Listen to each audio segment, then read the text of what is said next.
seja, todos nós aqui hoje, no dia de hoje, podemos passar por todas as fases da metamorfose da borboleta. Vivemos o momento ovo, o momento lagarto, o momento casulo, o momento borboleta. Agora aqui, por exemplo, eu estou me sentindo meio borboleta. Ou a gente pode passar uma encarnação inteira cristalizado numa fase, a gente pode passar um ano na fase casulo, né? Então essa metáfora que é o nosso terreno simbólico, vamos dizer assim. Já falei dessa fase.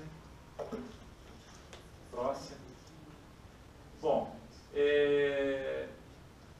como disse, e reforço, a ideia dessa casa é desenvolver, difundir e multiplicar o movimento de amor através de uma prática espiritista, mas também de outras derivações que eu vou colocar rapidamente.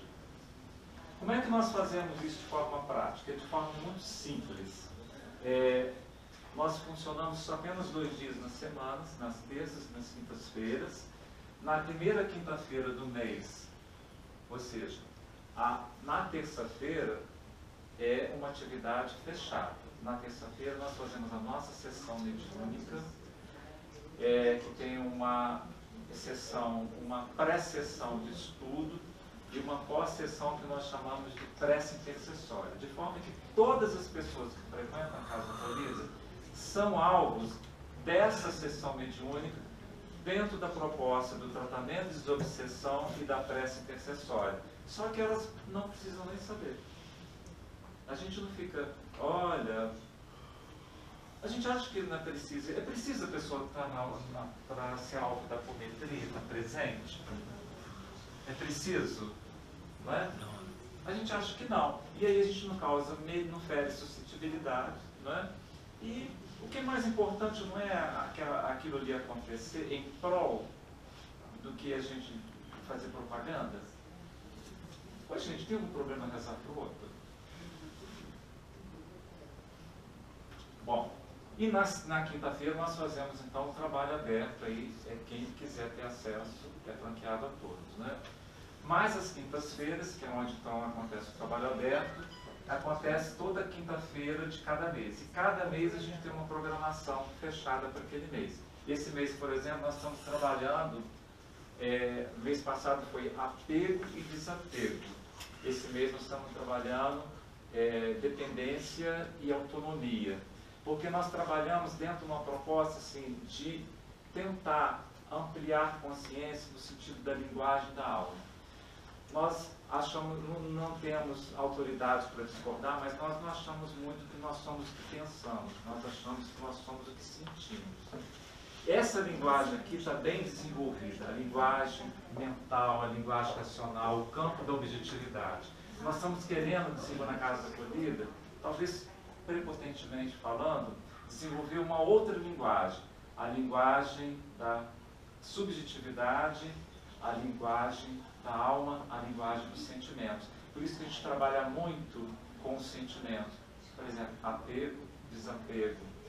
O mês anterior foi a tríade raiva, mágoa, perdão. E para isso a gente faz na segunda semana, então tem a roda de acolhimento, na roda de conversa, onde nós acolhemos as pessoas.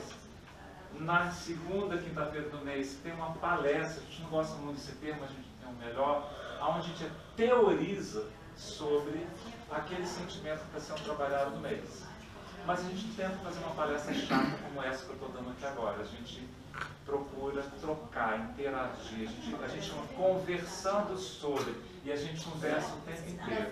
E a gente não se baseia apenas na literatura espírita. Principalmente, mas não somente. Olha, eu estava falando sobre dependência e autonomia, e nós citamos Krishnamurti, Osho e por aí afora, não é? É claro que a gente tem um cuidado para não levar uma informação que a gente acha duvidosa, perigosa, etc. Mas a gente acha que o movimento de amor, assim, não é só o espiritismo levar essa contribuição, é o conhecimento até acumulado por todos que nos antecederam nesse nessa aventura de desenvolvimento espiritual aqui num planeta ainda de prova e expiação.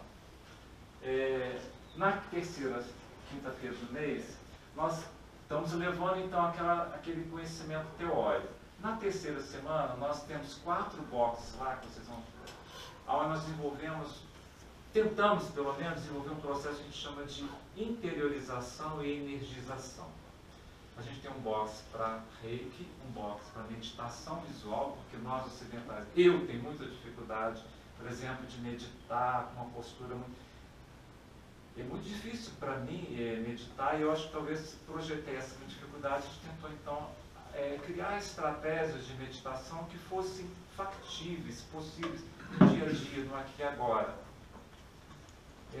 no ambiente onde eu estou. Então a gente criou lá essa técnica chamada meditação, que muitos aqui já conhecem, já tiveram lá.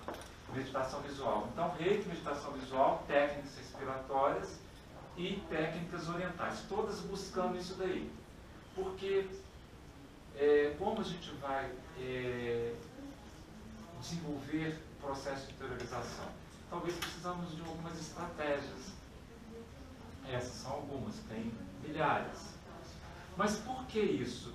Por que interiorizar e energizar? Energizar porque talvez a pessoa esteja precisando, né, de harmonizar alguma coisa.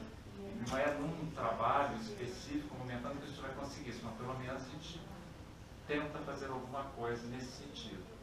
Porque a gente chega lá e a primeira coisa que a gente diz, não com essas palavras grosseiras que eu estou colocando, a gente não cura ninguém, a gente não resolve o problema de ninguém. A gente não tem capacidade de solucionar a questão de nenhum pessoal. Nós acreditamos que talvez com essas pequenas ferramentas, que são pequenas, a gente tem noção disso, essas pessoas possam sim desenvolver em si recursos para elas solucionarem as suas questões, quaisquer que sejam. Seja doença, seja um sofrimento, seja isso, seja aquilo, seja qualquer descompasso existencial. Mas só ela é capaz de fazer isso. Tá, o que a gente faz, o que o Centro Espírita faz é muito importante. Mas cabe a ela a responsabilidade, né, de entender que a doença vem de um processo muito mais profundo, que é exatamente a alma dela que está vivendo, e se ela não fizer a correção nesse equívoco, desse pecado, desse erro de alvo que está acontecendo, aquilo nós vamos melhorar com passe, nós vamos melhorar com uma palestra, nós vamos melhorar com uma sessão de obsessão, com uma apometria, mas nós não vamos curar. A gente pode estar totalmente equivocado, mas a gente acha que não cura ninguém e que não vamos curar ninguém.